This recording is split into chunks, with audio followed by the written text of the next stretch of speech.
Hey guys, MA Fish Guy here. One of my ideas actually for my tanks was to breed the African Peacock Cichlids, and these guys are gorgeous. They're a little bit easy to breed, and especially when it comes to sexing, it's pretty easy as well. When it comes to sexing these guys, pretty much the male is going to be brightly colored, anywhere from blues, purples, reds, pinks, oranges, you name it. They're probably almost like a rainbow. They're just beautiful fish. The females are going to be more of like a silver to a brown to a drab brown. They might have a little bit of color to them, but you're definitely going to notice a difference, especially in the price. If you go to a fish store, the males are usually about double to triple the price of the females. But what's nice is when it comes to a breeding colony almost, I really don't like to do these guys in pairs, doing a lot of research, and you want to do them in a colony. Usually you want 1 or 2 males to about 3 to 8 females. That way the males can kind of do their own little thing. They're not bothered by each other. They have enough females to kind of keep their attention away from any kind of dominance behavior.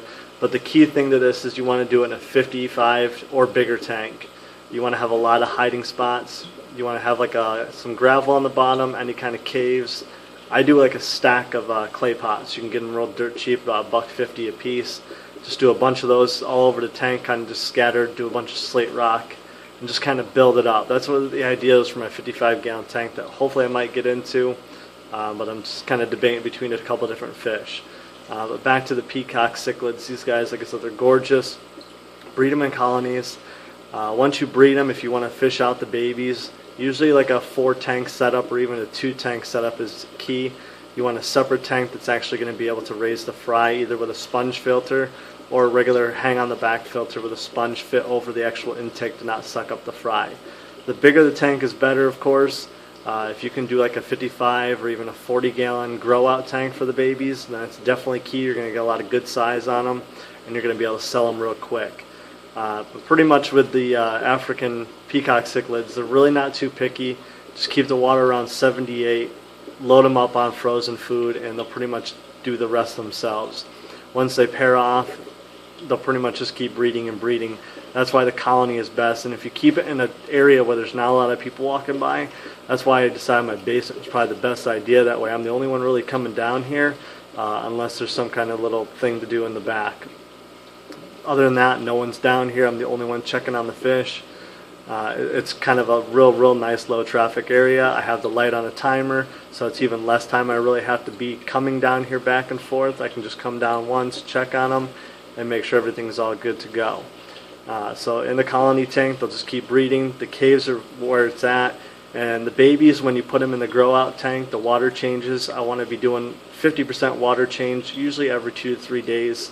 Because like I said, the more water removal and fresher water, the bigger they're going to grow. And then do a baby brine shrimp all the way out to just like a frozen brine shrimp eventually. I'm going to probably be feeding them 3 to 4 times a day to pack on the size. So if you have any keys to breeding the African Peacock Cichlids, post it down below. If you breed them, that's awesome. If you have any tips, please share them. Everybody's kind of wondering different tips out there. So with these guys, the male's going to be brightly colored. The females are more of like a drab, kind of brown gray. Just think of a peacock, actually like a bird.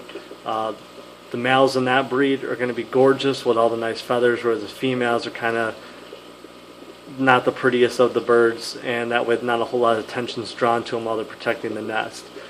With the peacock cichlids, pretty much the males and the females will protect the nest and keep anything away from them. That's why usually just them in the tank as a colony is usually the best way to breed them. That way if one female gets kind of overbeaten on or overbred, she can kind of go away, retreat, and let another female step in for the breeding with the male. And like I said, that's why you only want to do at least 1 or only 2 in a larger tank for males, up to a 3 to 8 females. Females aren't going to bother each other, but you want the aggression between the males to stay to a minimum. That way if you have a definite male, I would just go with 1 male and do like 4 to 8 females, and that way he'll kind of have the pick of the litter and there shouldn't be a problem with it.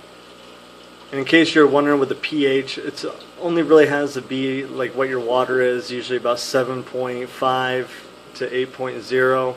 It can be 7.2, 7.8. It really doesn't matter. These guys aren't real picky when it comes to the water conditions. As long as they have clean water, they're just going to keep breeding. The breeding temperature, you can actually go up to about 82, no problem. That way you can kind of kick the breeding mood in a little bit more if you are having a problem with the fry coming along.